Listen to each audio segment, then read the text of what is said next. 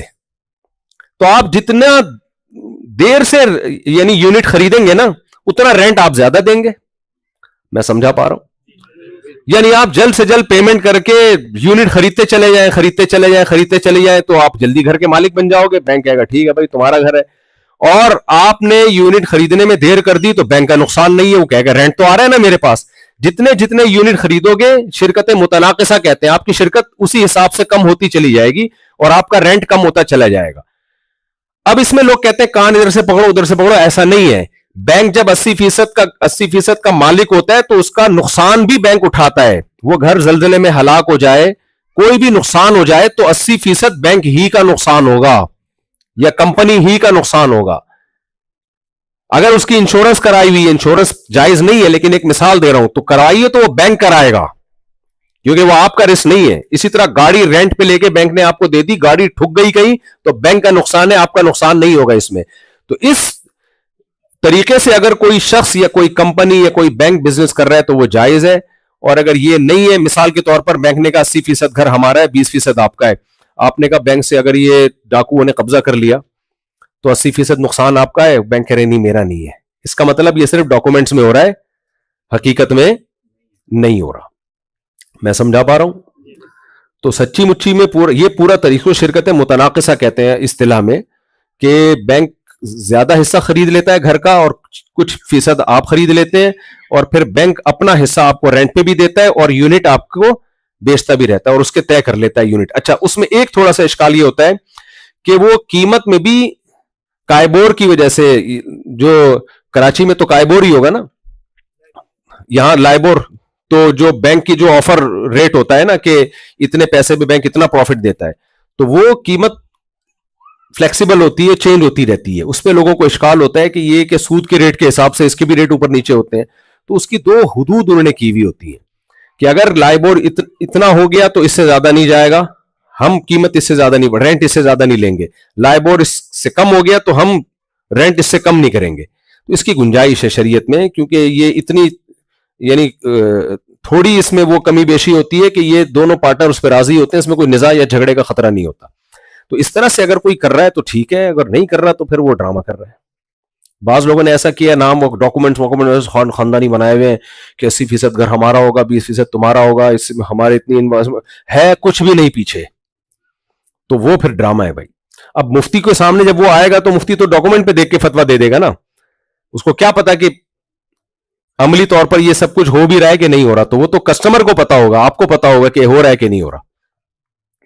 جی اچھا, دیکھو یہاں مورگیج کا اتنا مسئلہ ہے, کچھ مسلمان اٹھیں, وہ لوگوں کو, وہ جو مالدار لوگ ہیں وہ 10-20 گز خرید کے وہ دے دیں نا قسطوں پہ مہنگا کر کے, لوگوں کو بیچ دیں. کیوں نہیں کر رہے؟ بہترین بزنس ہے آپ کے لیے. جیسے جب یہاں حرام مرغی تھی, ذبیحہ نہیں تھا, تو جن لوگوں نے حلال ذبیحہ شروع کیا کروڑ پتی بن گئے کہ نہیں بن گئے؟ اور اگر مفتیوں کو ٹارچر کر کر کے حرام کا فتویٰ دلوا دیتے کہ ہم مردہ مرغی کھا لیں, کہ ہمارے پاس حلال مرغی مل نہیں رہی, ہم 6 مہینے سے دال پہ چل رہے ہیں, مفتیوں کو بھی دماغ میں دباؤ ڈال کے ان کو بھی حرام حلال کروا دیتے, تو آج ذبیحہ ملتا آپ کو؟ نہیں ملتا. تو ہمارے باپ داداؤں نے, آپ کے باپ داداؤں نے قربانی دی, انہوں نے دال روٹی پہ گزارا کیا. کچھ لوگوں کو عقل آئی, انہوں نے کہا یار جب حلال چاہیے تو ہم حلال ذبیحہ کا بزنس کرتے ہیں, کروڑ پتی بن گئے, وہ لوگوں کو حلال کھلانے کا ثواب بھی مل گیا.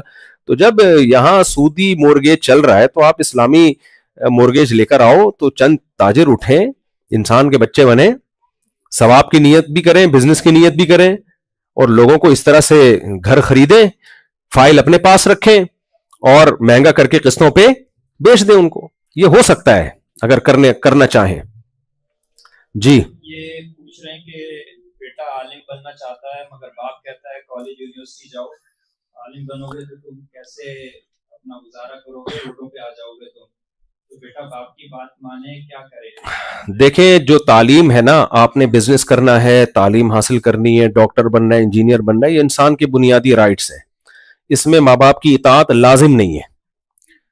کر لے اچھی بات ہے, مان لے, لیکن یہ کچھ بنیادی رائٹس اللہ نے انسان کو دیے ہیں, اس میں ماں باپ زبردستی نہیں کر سکتے کہ تم نے ڈاکٹر بننا ہے, نہیں تم نے انجینئر بننا ہے, تم نے یہ بننا ہے, تم نے وہ. بھائی وہ اس کا جہاں دماغ چلے گا وہ بن جائے گا, ورنہ کچھ بھی نہیں بنے گا, وہ دولہا بھی نہیں بنے گا آخر میں جا کے. پھر وہ تو یہ بالکل ایسے ہی ہے, تم نے یہاں شادی کرنی ہے, وہ کہہ رہا ہے مجھے نہیں اچھی لگ رہی, وہ کرنی ہے, گن پوائنٹ پہ تھوڑی ہوگا یہ کام. تو کچھ بنیادی رائٹس ہوتے ہیں. تو اسی میں یہ بھی ہے کہ اگر بچے نے عالم بننا ہے, ماں باپ کہہ رہے ہیں نہیں آپ نے ڈاکٹر بننا ہے یا دنیاوی تعلیم, تو زبردستی نہیں کر سکتے اس پہ. اسی میں یہ بھی ہے کہ اس نے ڈاکٹر بننا ہے, ابا مولانا ہے, وہ کہہ رہے نہیں تو نے مولوی ہی بننا ہے, عالم ہی بننا ہے, یہ بھی غلط ہے. تو آپ زبردستی اپنے بچے کو عالم بھی نہیں بنا سکتے.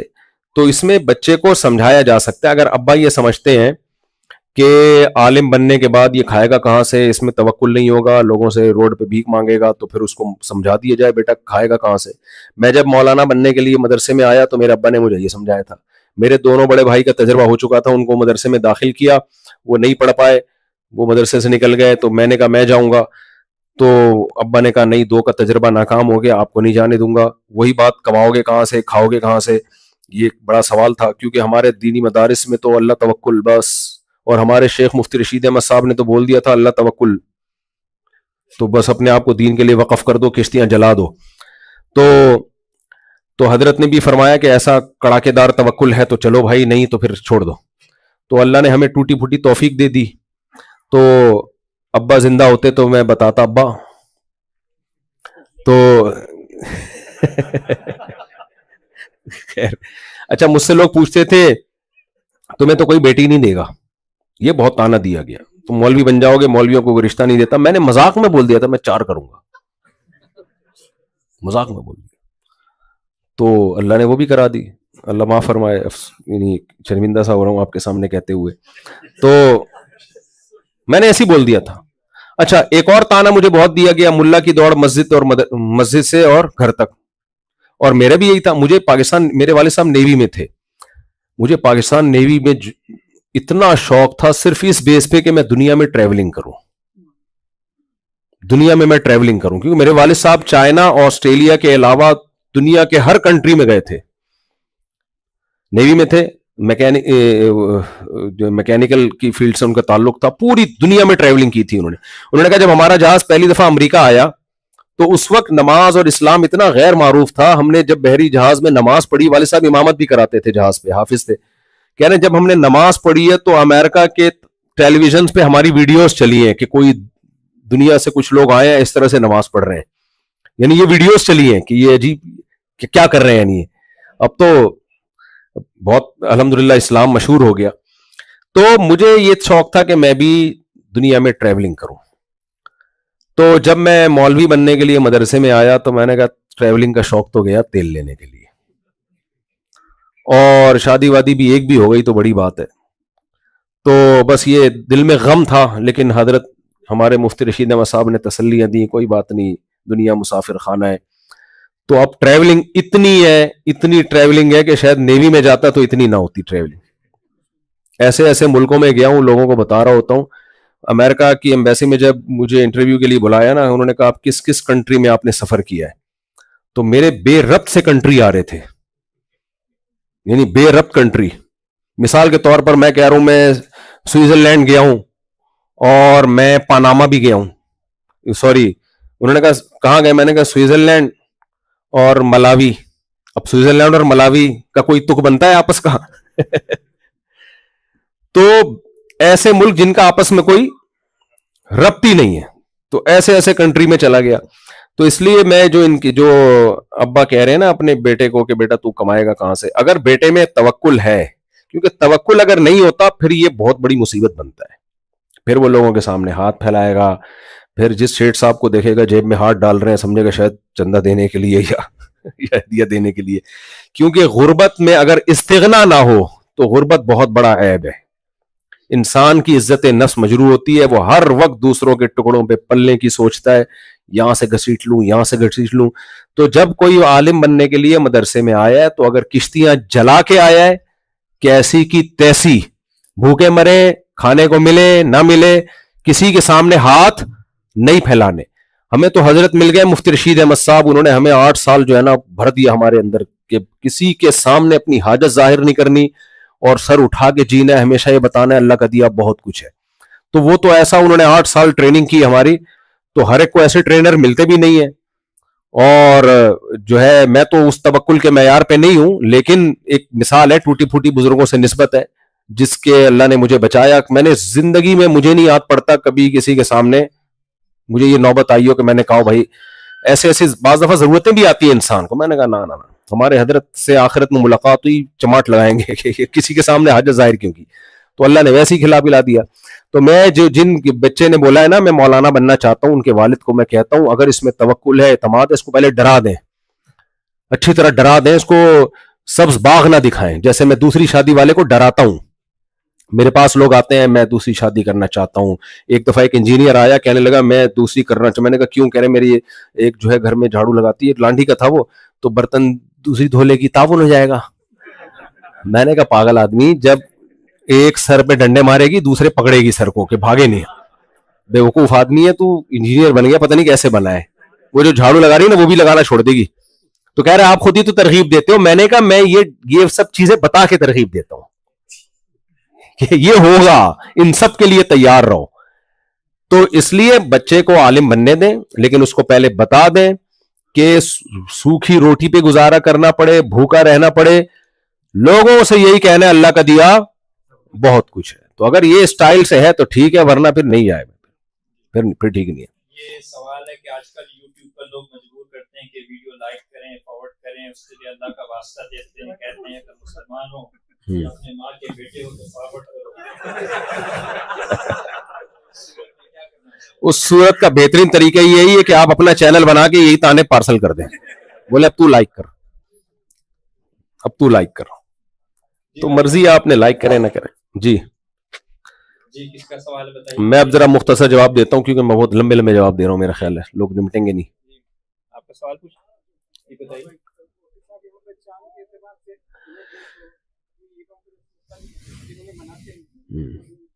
چاند دیکھ کے روزہ رکھنے کا حکم ہے, دیکھ کے افطار کرنے کا حکم ہے.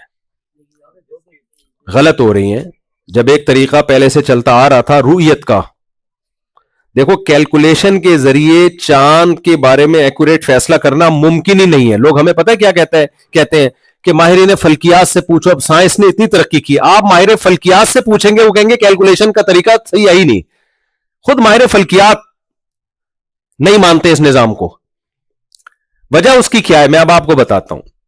دیکھیں چاند کی ایک عمر ایسی ہوتی ہے, اتنا باریک ہوتا ہے کہ ماہر فلکیات کہتے ہیں ناممکن ہے کہ نظر آ جائے. وہ کیا کہتے ہیں, ناممکن ہے کہ نظر آ جائے.